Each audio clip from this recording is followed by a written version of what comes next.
और आइए बात करते हैं मदरसों के सर्वे पर चल रहे घमासान को लेकर।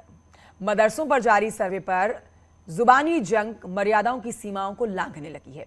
पहले सर्वे पर ऐतराज जताया जा रहा था, अब धमकी दी जा रही है।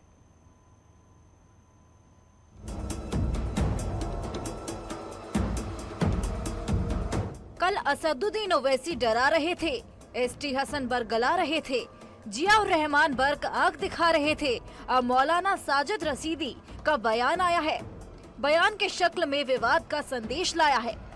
मुसलमानों से एक अपील करना चाहता हूं कि इस तरह का नोटिस जो भी लेकर आए उसको 2009 का वो कानून दिखाइए और चप्पल जूतों से उनका स्वागत कीजिए। मदरसों के सर्वे को लेकर हर दिन विवाद का नया अध्याय लिखा जा रहा है और इस अध्याय में लिखी जा रही भाषा को किसी आधार पर सही तो नहीं ठहराया जा सकता।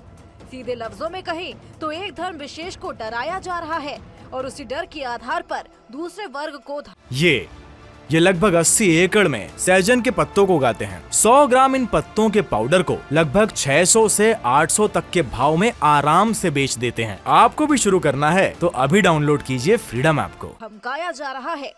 बहुत सबल कर ये बात कह रहा हूँ कि मुसलमान बर्दाश्त बहुत कर रहा है, बहुत बर्दाश्त कर रहा है।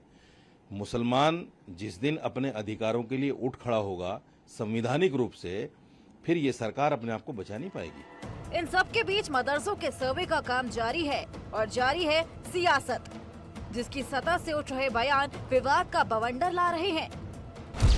मेरी पार्टी का स्टैंड ये है कि वो सर्वे गलत है। सर्वे एक टारगेटेड सर्वे है मुस्लिम समुदाय के खिलाफ।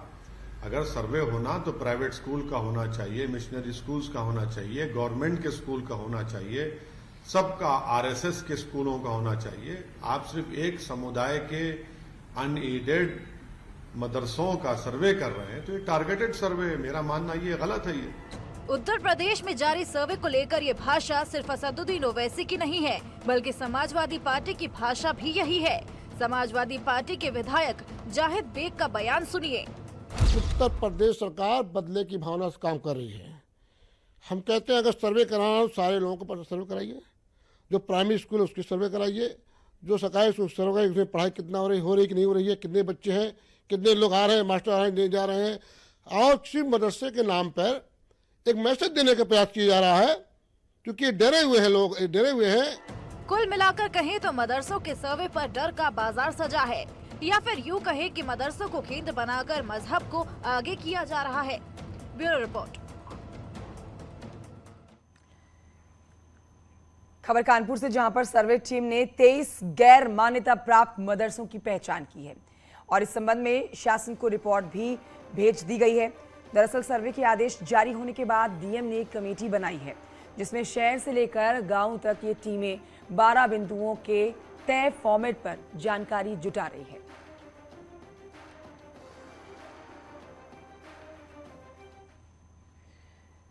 तो कानपुर में अवैध मदरसों के खिलाफ मुस्लिम समाज के लोग भी सामने आए हैं। मुस्लिम समाज के लोगों ने आरोप लगाया कि ज़कात वसूलने के लिए फर्जी मदरसे खोले गए हैं और उनके खिलाफ कार्रवाई होनी चाहिए।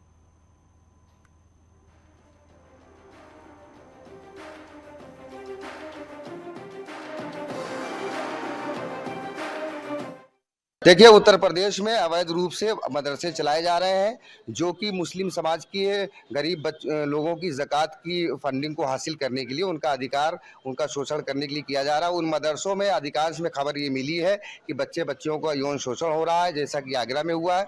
तो हम लोग चाहते हैं कि उत्तर प्रदेश सरकार तत्काल प्रभाव से जितने भी अवैध मदरसे उत्तर प्रदेश में किसी भी मसलक के हो, किसी भी पंथ के हो, सारे मदरसों को तत्काल प्रभाव से बंद किया जाए, उसके बाद अग्रिम कार्रवाई की जाए।